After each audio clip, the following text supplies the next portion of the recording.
Welcome to Học Tiếng Anh với Joseph, where we build vocabulary and practice pronunciation through reading.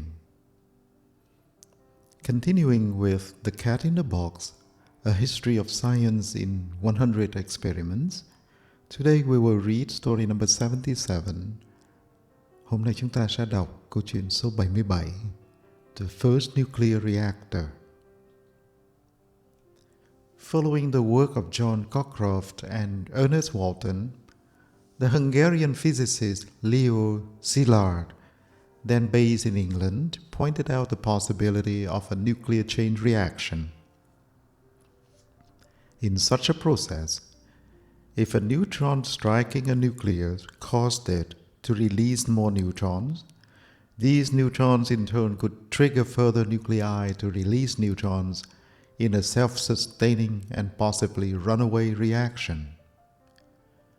Little notice was taken of the idea until 1938, when Szilard moved to New York. There he heard about the work of Lise Meitner and Otto Hahn with uranium fission.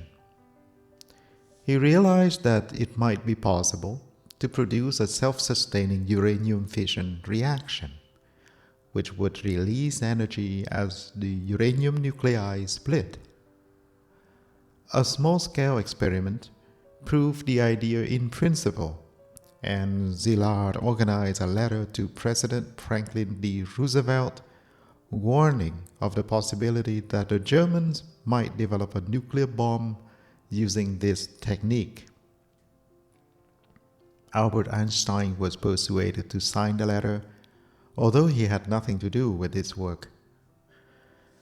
When the United States entered the Second World War, the fear of being attacked with nuclear weapons led to the recreation of the Manhattan Project to produce a nuclear bomb first. One of the steps towards the bomb involved the construction of a nuclear reactor in which a pile, literally, of uranium could be made to produce energy in the form of heat without the reaction running away and making an explosion.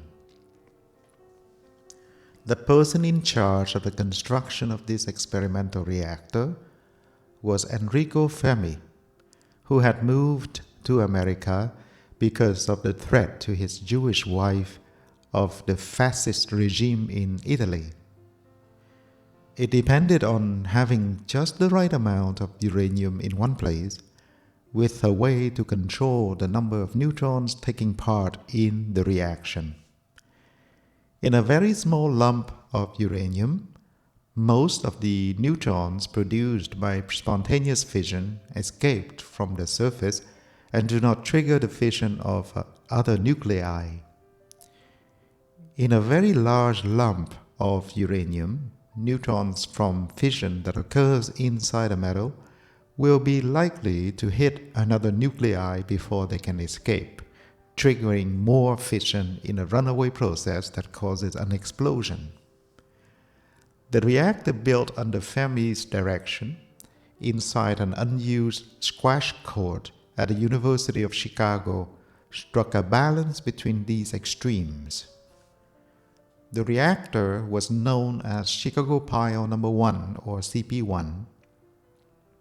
The pile was built on a square base but with a rounded top and was made up from alternating layers of graphite blocks and graphite blocks containing lumps of uranium metal or uranium oxide.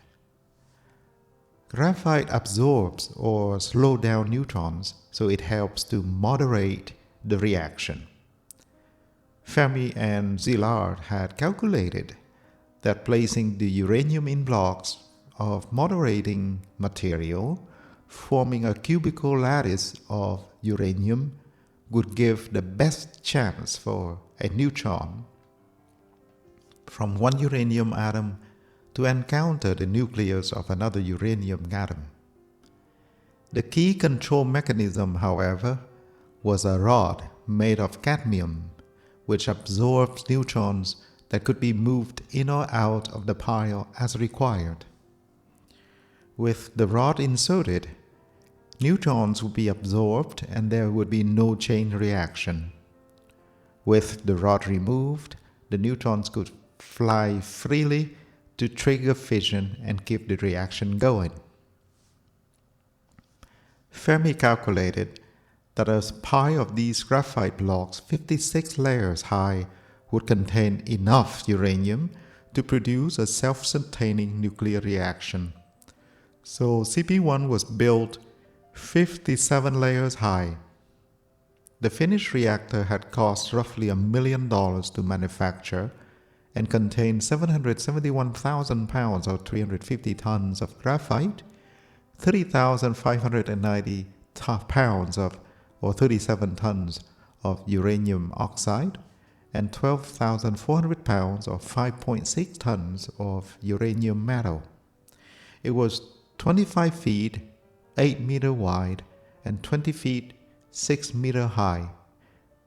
At 3:36 p.m. local time on December 2nd, 1942, the cadmium rod was slowly withdrawn from the pile, allowing the neutrons produced by fissioning uranium nuclei to trigger the fission of other nuclei. The reactor operated as predicted for 28 minutes before the rod was pushed back in and the reaction shut down. It was the beginning of the so-called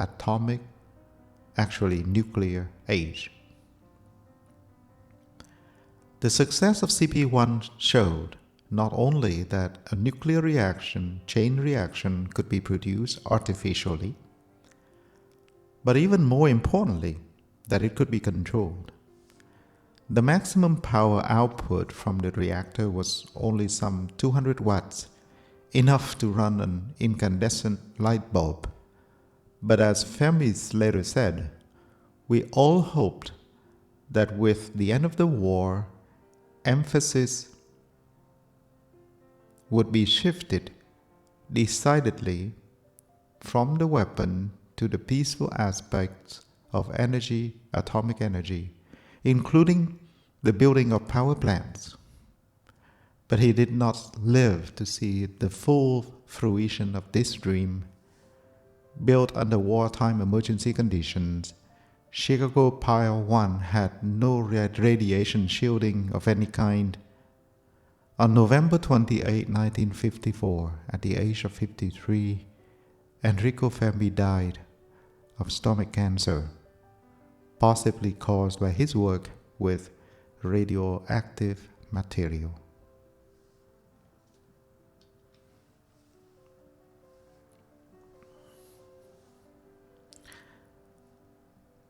Possibility.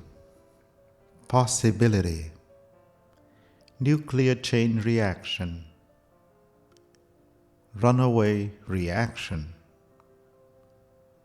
Manhattan Project. Fear of being attacked.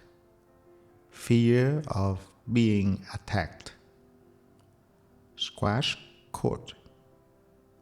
Graphite blocks. Graphite blocks. Cubical lattice. Cubical lattice. Emphasis would be shifted. Emphasis would be shifted.